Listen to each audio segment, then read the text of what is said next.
안녕하세요. WKBL 와일드카드 진행하는 신태입니다. 오늘은 예고했던 대로 우리나라 스포츠 미디어의 문제가 뭔지에 대해서 말씀을 드리려고 하는데요. 일단 제 이력을 먼저 말씀드리면 스포츠 중계 외주사에서 PD로 재직을 했었고, 그 이후로 스포티비 기술팀 일을 하려고 들어갔는데 사실 비디오 판독을 하게 됐어요. 거기도 기술팀에 있는 파트거든요. 비디오 판독도 영상 기술 파트라서. 그리고 나서는 지금 다른 분야에서 일을 하는데 이직을 하게 되면서, 원래는 다른 데를 지원을 했었는데 거기가 정규직을 뽑는 게 아니더라고요. 프리랜서를 뽑는데 저는 그럴 거라고 생각도 안 했어요. 왜냐면 IPTV 채널을 가지고 있는 채널 사업자예요. 근데 정규직으로 저를 못 뽑는 이유를 솔직하게 말하더라고요. 제가 비싸대요. 비싸긴 하겠죠. 중계 카메라 잡으러 가면 규모에 따라서 그냥 하루 나가서 카메라 잡는데 20만 원에서 25만 원 받거든요. 그럼 카메라 감독 페이 치고 이게 적은 페이는 아니에요. 외주로 카메라 감독을 쓰다 보니까 잘 되는 감독들은 미리 잡혀있는 게 많잖아요. 급이 떨어지는 사람만 잡고 온다는 거예요. 당연히 그렇겠죠. 나를 비싸서 못 쓰는데. 우리나라 스포츠 미디어가 안 되는 이유는 되게 여러 가지가 있어요. STN이라는 채널 아세요? 이 채널이 뭘 했던 데냐면, 처음 사업을 시작하면서 WKBL TV를 시작했던 채널이에요. 지금은 그 페이지가 없는데 나름 그래도 기획물도 만들고, 유영주 전 감독님이 출연하셨던 최용석 기자하고 같이 연홍 토크도 기획 제작을 했었고 이랬던 채널이에요. 근데 여러분들 STN이라고 하니까 잘 모르시겠죠. 박신자컵 중계도 했어요. 유영주 감독님이 여기 해설위원이었던 거예요. 근데 모르겠죠. 편성표를 보면 대충 나오거든요. 스포츠 전문 채널인데 스포츠 다큐가 하나도 없어요. 스포츠 기획물이 하나도 없어요. 실상은 채널이라는 플랫폼을 가진 외주 중개사. 저는 사실 여기가 사람을 뽑길 기다렸었어요. 여자농구 일을 하려고도 했었지만 스포츠 PD를 하면서 제가 이 채널 영상이 다른 채널에 가 있다고 저한테 신고해 주시는 분들 계신데, 그 아름사이라는 채널이에요. 그 채널에 제가 뭐 하던 채널이냐면, 안 해본 종목 한번 찍어보려고 이 협회나 연맹에 연락해가지고 가서 찍어도 되냐, 괜찮다 그러면은 경기 찍어보면서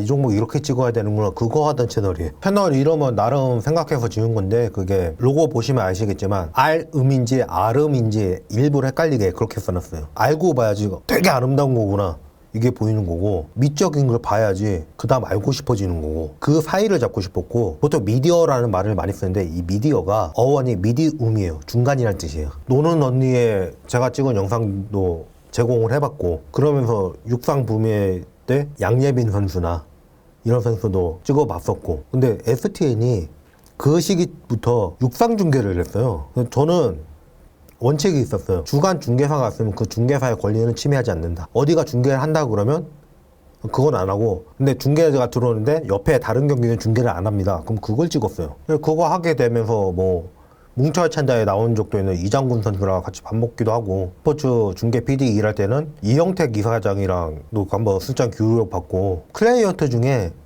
이영택 이사장이 진짜 제일 사람 서울하고 제일 좋아요. 일하러 왔다고 식사를 해주는데, 먼저 가서 밥 먹고 있는데 누가 술병 들고 이거 와. 봤더니 이영택 이사장이에요. 근데 보통 일 주는 사람 되게 권위적인데 그 사람 안 그래요. 그리고 테니스는 이 정도면 진짜, 테니스가 되게 너무 오래 걸려가지고 기피하는 종목이거든요. 오래 걸리고 야외고. 이런 사람 이름이 할만하다 싶었어요 그때. 근데 농구 관계자들은 너무 권위적인 걸로 말이 많죠. 그러면서 제가 생각한 것도 많고, 여러분 장대 높이 뛰기 할 때 장대 어떻게 운반하는지 아세요? 이거 뭐 분리하는 줄 알아? 아니에요. 분리하면 이게 탄성이 없어져서 안 돼요. 그 옮기는 방법이 있을 거 아니에요. 그런 것도 한번 따라가서 찍으면은 옮기는 과정. 재밌겠다. 스포츠 채널에 들어가서 영상 제작을 하면 하고 싶었던 게 되게 많았어요. 지금은 제가 직장을 안 다녀도 되는 상황 같으면 맨날 이거나 하면서 카메라 들고 고등학교 다니면서 어떤 선수들, 볼만한 선수들이 있는지 하고, 이런 거 하고 싶죠. 제가 그럴 입장이 아니니까 못하고 있는 거잖아요. 채널 사업자인 데를 들어가면은 내가 그걸 실현할 수 있겠다. 입찰을 해서 중계를 따와가지고 그 중계비를 받아서 먹고 살, 이 생각밖에 못하는 거예요. 그 육상 중계하던 그 기간이면 양예빈도 했었고요. 근데 양예빈 선수가 고등학교 가면서 오히려 기록이 줄었는데, 이게 여자 선수들은 마해 16세라고 외로 2차 성적이 오면서 운동 능력이 떨어지는 경우가 되게 많답니다. 이게 특히나 육상이나 스케이팅 종목에서 두드러지는 현상이래요. 이런 거 기획 다큐로 만들 수도 있겠고, 아까 말씀드린 장비 어떻게 옮기는지, 이런 것도 따라가 보면 재밌을 거고. 그리고 최근 우리나라 육상 제일 스타가 누구예요? 김민지잖아요. 그냥 그 인기 하나로 골대녀 예능까지 들어갔어요. 뭐 노는 언니의 그 투포한 이수정 선수 같은 경우 훈련장이 현실적으로 문제가 많았잖아요. 그거 어떻게 돼가고 있는지 쫓아가서 그것도 기획물로 하나 만들 수 있는 거고. 근데 그런 거 제작할 생각은 아예 안 하고 중계만 할 생각을 해. 하고 싶던 일 버리고 그냥 거기에 냈을 때는 제가 오히려 깎아가지고 낸 거였어요. 근데 그게 비싸다 그랬어요. 지금은 올려준다는 대로 갔어요. 그냥 어차피 내가 기대했던 거 실현 안 되는구나, 돈이나 벌자, 그렇게 이직을 했어요. 그래서 앞으로 이거 할 스케줄이 어떻게 될지 모르겠어요. 김민지 물 마시다가 뱉는 거 그거 영상 찍은 것도 그 조회수가 2천만이에요 지금. 근데 주간 중계사면 그 권리로 다 나와. 그리고 독점해서 찍을 수가 있잖아요. 육상 대회 하면 보통 일주일 정도 하거든요. 하루에 한 편씩만 만들어놔 월 1억 원이 생겨요. 근데 그 생각을 아예 못한 거예요. 제가 먼저 중계 외주 PD로 있던 회사는 원래 사명이 FTN 커뮤니케이션즈였습니다. 그 FTN 채널을 만드는 거예요. 근데 독립해서 나간 데가 더 큰 거예요. 그게 지금 FTN 채널이에요. 근데 더 커봐야 지금 그렇게 됐죠 뭐. 곁다리 얘기를 하자면 스포티비는 원래 중계를 하는 데가 아니었던 거 알아요? 중계권을 파는 데였어요. MLB라든지 이런 데. 중계권을 팔다 못 판 거예요. 그래서 채널을 봐서 튼 거예요. 근데 광고가 잘 붙어. 그래서 방송업을 하게 된 거예요. 코로나 때 외국 중계권이 다 없어지면서 수익 자체가 없어져서 긴축 들어갔던 데가 스포티비예요. 어떻게 하냐? 그때 거기 있었어요. 중계밖에 생각을 못 하는 거예요. 스포티비에서 뭐 기획물 만든 거 생각나는 거 얘기해봐요. 스포츠 저 이해하고 볼 수 있게 도와야 되는데 그런 게 아무것도 없어요. 간단한 거 여러분들 그거 궁금하지 않아요? 운동선수들 생수에 뭐 타먹는 건지? 스포츠 팬이면 어느 종목 팬이든 불문하고 조회수 나올걸요? 저는 뭔지 대충 알아요. 저 야구 비디오 판독 일하면서 NC가 우승할 때 우승할 줄 알았고요. KT가 우승할 때 우승할 줄 알았어요. 그 분위기가 느껴져요. NC가 분위기가 그때 되게 유쾌하더라고요. 맨날 이기다 어쩌다 한번 지는데 지면서도 야 밥 먹자 이러더라고요. 그러면서 그 생각했어요. 아 저게 맞구나. 아 졌다고 계속 꿍 있으면 다음 경기 이기냐 이거예요. 밥이나 잘 먹어야지. 그래서 힘내야지. 그리고 그 다음 경기 이겼어요. 근데 그 분위기가 이듬해 KT가 그러더라고요. 그래서 KT에 일 처음 나간 날 딱 보고 KT 올해 잘할 거예요. 작년에 NC가 이랬어요.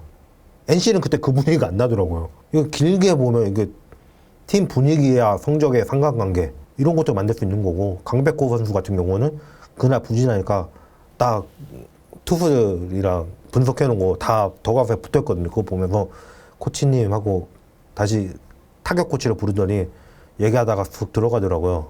코치가 부르면서 백호야 니코 나올 거야 하면서 들어가는데 등에다 대고 얘기를 하더라고요. 그러면서 그 코치가 더 안타까워 하더라고요. 이런 거 짧은 것도 하나 찍으면 얼마나 좋은 게 나올 거고. 근데 이 생각을 아예 못해요. 정유라가 입시 비리가 있었잖아요. 그래서 무슨 일이 생겼냐면 대한체육회에서 입시에 관련된 대회, 고입, 대입, 그 대회는 16강부터 풀카메라에서 기록을 남겨라. 그 카메라를 제공하는 데가 KB의 비디오 판독을 했던 데인데, 그 MBC가 중간 중개사일 때 거기는 카메라를 만드는 데지 운영 인력을 두고 있는 데는 아니에요. 그래서 그 일이 저희한테까지 온 거예요. 그 회사가 뭐 했던 회사냐면 과속 단속 카메라 있죠. 그거 만드는 회사예요. 바뀌어야 됐는데 딱 받자마자 그 생각이 드는 거예요. 그때 제가 비디오였으니까 대표님 어차피 걔네 돈으로 출장 가는 거 아닙니까? 우리 카메라 한 대 더 들고 가죠. 어차피 뻗쳐놓고 풀로카만 하면 되는 건데 우리 카메라 하나 더 들고 와서 뭐 하나 만들어 오죠. 폭력 사태로 날아갔지만 그때만 해도 이재영, 이다영이 엄청나게 인기가 많던데요. 그래가지고 옛날에 찍어놨던 이재영, 이다영 고등학교 때 영상이 지금 뜨는 거예요. 그걸 보면서 시험 만들어 놓으면 쟤들이 잘 됐을 때 뜹니다. 뭐라 그랬게요? 그런 걸 왜 아니에요? 제가 했던 그 회사는 원래 뭐 하던 회사냐면 스포츠 경기장에 걸리는 현수막 있잖아요. 그거 하는 회사거든요. 그러다가 사업을 확장해서 방송까지 간 건데, 배구 독점, 프로야구 독점, 여자농구 독점, 프로야구를 35년을 독점했어요. 그러다가 먼저 창업하신 사장님이 건강에 문제가 생겨서 회사를 물려준 건데, 이 회사를 그래서 방송업만 남은 거예요. 방송을 아예 몰라요. 어떻게 보면 그 사람이 방송을 알았으면 제일 필요 없는 포지션이 저였어요. 왜? 직접 하면 되니까. 총괄 PD가 필요가 없잖아요. 못하니까 제가 필요한 거예요. 그때 현장에서 짜증도 되게 많이 냈어요. 사장한테. 왜? 장비 세팅하고 와서 다 빼요. 와서 막 돌려놔요. 지금 방송 안 할 거냐고 뭐 하는 거냐고. 그래 짜증. 그러면은 너랑 못하겠다고 그러고 가요. 그럼 그때부터 하면 돼요. 안 그럼 일을 못 해요. 거기가 카메라를 ENG를 가지고 있었는데 ENG라는 게 뭐냐면 뉴스 취재 나가는 거 보면 어깨 매는 이 카메라 있잖아요. 그게 ENG인데 일렉트로닉 뉴스 게더링이라고 해서 뉴스용이에요. 똑같이 생겼어도 프로 농구 보러 가시면 중계하는 그 카메라는 EFP라고 합니다. Electric Field Production. 차이는 뭐냐면 ENG는 빨리 뉴스를 찍기 위해서 옛날에는 카메라하고 저장 장치 레코더하고 따로 있었어요. 이거를 합쳐서 캠코더라고 하는 거예요. 이렇게 해서 뉴스에 적합한 카메라 만들었으니까 그게 ENG인데, 그러다 보니까 녹화되는 카메라를 ENG라고 하기도 하고 그 사이즈의 카메라를 ENG라고 하기도 하고, 테이프 이만한 거 들어가는데 작은 거 들어가게 바꾼 거 6mm짜리 들어가는 거 그걸 6mm라고 하고, 방송 대본에 ENG라고 쓰여있다 그러면 외부로 나가가지고 녹화해서 카메라에 녹화해온다는 뜻이에요. 그 ENG를 가지고 있었는데 ENG가 테이프 들어가는 거 되게 옛날 거예요. 근데 솔직히 상관은 없긴 해요. 어차피 ENG 카메라지만 EFP처럼 라인 꽂아가지고 콘솔에서 녹화하니까. 제가 카메라를 2개밖에 안 꽂는데 프리뷰는 원래 여기에 띄워놓고 다음 장면을 넘길 걸 미리 띄워놓는 거고, 프로그램이 송출되는 화면인데 이거를 녹화해서 어차피 그렇게 쓰기 때문에 카메라 자체에는 저장부가 딱히 의미가 없긴 해요. 그러니까 상관은 없는데, 문제는 뭐냐면 아니 언제적 카메라 쓰시냐고 하나씩 바꾸라고 했더니, 야 그거 다 바꾸면 얼마인데 어떻게 바꾸냐고. 한 번에 다 바꿀 생각하고 계시니까 못 바꾸시는 거 아니냐고. 1,000만 원씩 남는 일이 들어올 때가 있지 않냐고.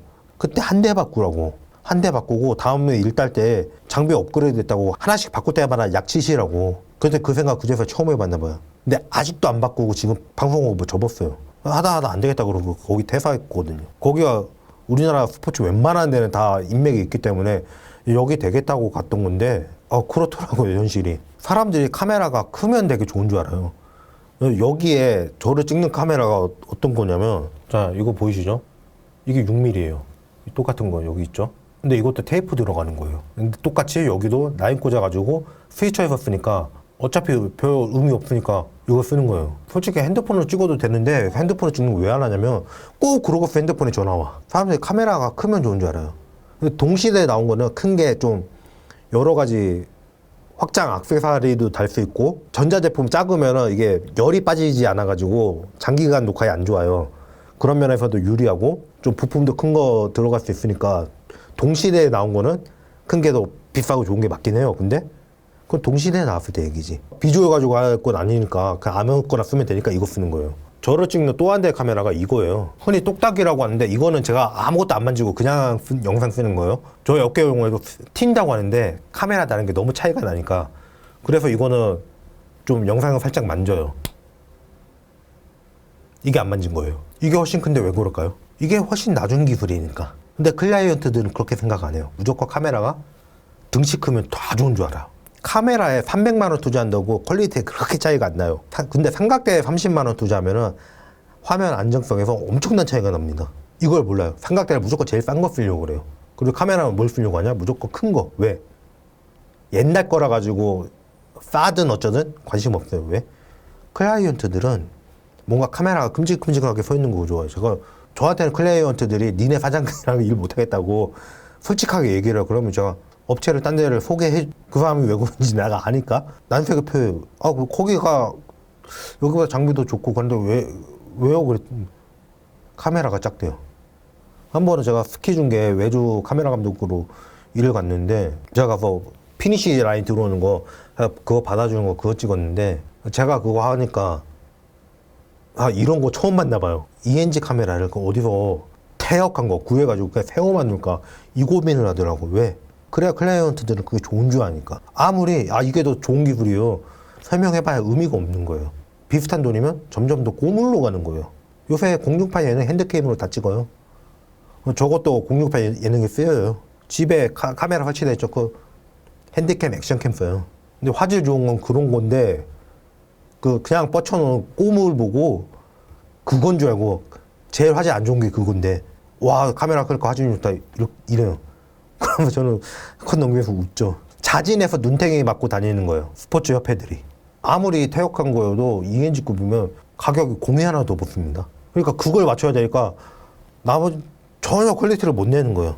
이래서 우리나라 스포츠 미디어가 안 되는 거예요. 정작 이런 데가 기획물을 왜 만들어야 되는지를 몰라요. 중계만 하려고 그래. 제가 직접 하면서 이렇게 남는 시간에 짜투리에 막 해도 이것도 3년 하니까 구독자 1000명 넘고 하잖아요. 여자 농구만 가지고 해도. 근데 이거를 인기 종목까지 섞어가면서 전문 진행자 쓰고 하면은 몇이 나올 것 같아요. 이런 생각을 아예 못하는 거예요. 기사를 쓰는 게 아니라 비디오 매거진으로 해야 된다. 제가 그 얘기를 먼저 제가 PD하던 그 회사에 있을 때부터 계속 얘기했거든요. 알아듣는 사람이 한 명도 없었어요. 제가 그것만 하고 살아도 되면은 그 스포츠 비디오 매거진을 하고 싶어요. 근데 현실적으로 그게 안 되니까 못 하고 있는 거고, 그거 실현시켜줄 때를 찾아가지고 채널 사업자를 찾아갔는데 그런 소리를 한 거예요. 기가 차더라고요, 진짜. 중계만 있으면은 쓰실 텐데, 제가 그냥 카메라 감독이 아니에요. PD였어요. 제가 문예창 작가 출신이에요. 작가도 필요 없어요. 그냥 방송 작가 아무나 구해가지고 쓰면은 스포츠 기획모임 만드는 거 저보다 잘 못 써요. 그러니까 우리나라 스포츠 미디어가 그래서 안 되는 거예요.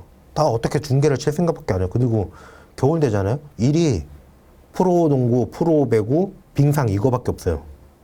겨울에는 스포츠 미디어 하는데도 겨울잠 자야 돼요, 진짜. 그러니까 여름에 많이 벌어놔야 되는데 그 생각을 못 하는 거예요. 프로 스포츠 다 OTT 서비스로 가잖아요. 그래가지고 다 그거 가지고 한숨 쉬고 있더라고요. 그럼 중계해가지고 어차피 답이 안 나온다는 거예요. 그거 옛날부터 예견이 돼 있던 건데, 채널이 늘면서부터 제가 그 얘기를 먼저 그 PD 할 때부터 얘기했어요. 지금 다 채널 늘어가지고 거기서 다 땡겨가는데 중계로 또 언제까지 버티려고 하냐고. 아무리 로고 달라고 그래도 로고를 안 준다고 얘기했었잖아요. 그게 현실이에요. 중계 나가는데 그래도 거기 로고는 넣어야 되니까 좀 달라고 그러잖아. 그러면 그런 거 할 줄 모릅니다. 그냥 얘기할게요. 탁구 옆에 싫어요. 서효원도 나왔고 하는데, 그때 서효원 따라가가지고 기획만 하나 찍어놓으면은 서효원 노는 언니 나오고 이러면서도 한 번 더 붐이 있었는데, 그때 동달아 떴겠죠. 제가 이런 거 생각하고 있는 게 되게 많거든요. 근데 아무것도 실현이 안 되고 있어요. 배구 코보만 일한다 그러면은 그 로고가 가로 사이즈, 세로 사이즈 다 맞춰가지고 따로따로 다 와요. 제가 그 하던 거기 회사 사장이 저를 불러서 뭐라고 하는 거예요. 자막 잘못 들어갔다고. 자막 실수할 때도 있죠, 당연히. 근데 포지션이 틀렸대요. 센터인데 세터라고 들어갔대요. 세터 맞는데 그 선수? 그러니까 다른 직원들도 다 그거 세터 모르냐고 그러고. 저 거기 딱 한마디 했어요. 배구 일 되게 오래 하시지 않으셨어요? 이렇게 바로 꿀먹고 벙어리 되더라고요, 바로. 그냥 카메라 뻗쳐놓고 그거 송출 시켜가지고 그럼 얼마 들어오는데 이 생각만 하고 사는 사람들인 거예요. 스포츠 미디어를 하고 있는 사람들이. 제가 이런 얘기, WKBL 구조가 어떻게 돌아가고 이런 얘기 제가 하기 전에 여러분들 본 적 없으시잖아요. 저는 솔직히 말해요. 여러분들 그거 왜 모르는지 모르겠어요. 나도 그냥 똑같은 팬인데 관심 있으면 당연히 알게 될 건데, 채널 사업자가 나보고 카메라 가지고 있냐? 저 카메라 안 사요. 왜냐면 건에 따라 요구하는 카메라가 달라요. 장시간 녹화하는 거 같은 경우는 6mm나 뭐 그런 거 갖고 가야 되는 거고요. 미러리스 이런 거는 화질은 좋은데 장시간 녹화에 취약하고, 시네마 카메라 이거는 다 좋은데 빨리 유연하게 따라가면서 찍어야 되는 거, 그걸 못해요. 요구하는 카메라 다 다르고, 또 사놓으면 금방 다음 버전 나와가지고 고물돼요. 한두 푼 하는 것도 아닌데. 그리고 필요할 때 그때그때 그냥 렌탈해서 써요. 가면 거기에 있는 장비를 다룰 줄 알아야 돼요. 장비 가지고 있는 거 있냐고 물어본 게 무슨 뜻이겠어요? 너 일하게 되면 네 장비로 좀 하자, 이 얘기잖아요. 그렇게 미천을 다 들어보이면 안 되지. 유튜브 채널 중에 구독자 37만가 플레이어즈라는 채널이 있는데, 이 채널이 원래는 스포티스트라는 이름으로 시작했던 채널이고, 그냥 가서 경기장 가서 직캠 찍는 거 이것만 가지고 나중에는 직원 채용도 하더라고요. 근데 이 채널이 시작할 때는 뭘로 올라오기 시작했냐면 남자 수영이에요. 한때 씨름이 붐이 일었을 때 그 남자들이 씨름 본 거 아닌 거 알죠? 똑같은 이유예요. 솔직히 이런 게 필요하긴 하잖아. 솔직하게 말하자. 그 미녀 선수들 화보 찍고 왜 이러는데 필요하긴 하잖아, 솔직히. 나 저 싫긴 한데. 근데 정작 그걸 업으로 하는 데가 이거를 양성할 생각을 못 해요. 주간 중개사로 밀고 들어가가지고 그거는 그냥 본전만 쳐요. 그런 다음에 카메라 감독 한두 명 풀어놓고, 나 같은 사람 풀어놓고 이런 걸 만들게 하면 나중에 이게 더 크게 될 수 있는 건데, 그때 찍어놓은 게 전부 다 자산이 되는 건데 그 생각을 못 해요. 그렇게 해서 이게 커지면 나중에는 노는 언니 같은 거 그 채널에서 만들 수도 있는 거예요. 여기엔 아예 생각이 가 있지가 않아. 그리고 장비도 클라이언트들이 모르니까. 근데 그거를 설명할 머리가 사장들도 없어요, 보니까. 그러니까 더 비싼 꼼을 구해서 해야 되는 거고, 그러니까 유지비는 계속 드는데 들어온 돈은 없고 퀄리티는 안 나오고, 이 고민을 하더라고요. FTN 같은 경우에 인터넷 신문도 같이 하는데요. 그거를 가서 글만 쓸 게 아니라 카메라한테 딸려 보내면은 지금 그렇게 하는 데가 없잖아요. 기사를 그렇게 내는 데가. 주간 중개사가 인터뷰 영상 찍는 거 이 정도밖에 없지. 그럼 그게 자연스럽게 스포츠 뉴스예요. 근데 편성할 게 없어가지고 중계했던 거 재방송만 쭉 편성해서 놨더라고요. 그거 뭐하러 하냐 이거예요. 스포티비도 비슷해요. 야구 끝나면 방송사마다 다 야구 프로그램 하잖아요. 그러니까 스포츠 미디어 판이 이러니까 좀 페이가 되는 감독을 못 써요. 그러니까 불밍TV도 최근에 요가하는 거 영상 올라온 거 그랬고, 이소희 선수랑 신지현 선수랑 뭐 올스타전 로고 디자인 해보라고 그거 했을 때도 그렇고 얼굴 까맣잖아요. 이유가 뭐냐면요, 카메라라는 거는 사람 눈처럼 그렇게 평균을 맞춰서 못 봐요. 배경이 이소희 신지현 선수 때는 뒤에가 LED 스크린이었어요. 빛이 나오죠. 불명TV 이번에 요가 그거 나온 거는 배경 뒤에 대낮에 창이었어요. 되게 밝죠. 조명을 아무리 세게 쳐도 태양은 못 이겨요. 그러니까 카메라라는 거는 오토로 맞춰놓으면 그 제일 밝은데 LED에 빛 나오는데 이곳까지 쳐가지고 평균으로 맞춰버린 거예요. 그게 잘 나오게. 그러니까 그 빛을 등진 앞에 있는 인물 얼굴은 새까맣게 나오는 거죠. 이걸 못 맞추는 정도 감독밖에 못 쓰는 거예요. 스포츠 중계가잖아요. 경기 어떻게 나오는지 관심도 없어요. 기관장 나와가지고 먼저 선수들 격려하는 거 이것만 잘 나오잖아요. 끝. 현실이에요. 자, 피디할 때 카메라 감독한테도 자, 이게 메인입니다. 그러면 바로 알아들어요. 중계에 대한 고려 전혀 안 해요. 중계는 무조건 카메라 각도가 위에서 찍어야 되거든요. 그 같은 높이에서 가면 안 돼요. 왜냐면 이 겹치면은 위에서 대각선으로 봐야지. 이거에 대한 생각을 전혀 안 해요. 그냥 똑같이 놓으면 되는 줄 알아요. 아니, 중계한다 그래서 가봤더니 아예 카메라를 2층에 올릴 데가 없는 데가 있어요. 하고 싶은 말이 많은데 일단 이쯤으로 가름을 하고, 좀 제가 한 얘기에 대해서 뭐 궁금하신 게 있다면 그 얘기를 한번 제가 추가로 해볼게요. 네, 이상 마치겠습니다.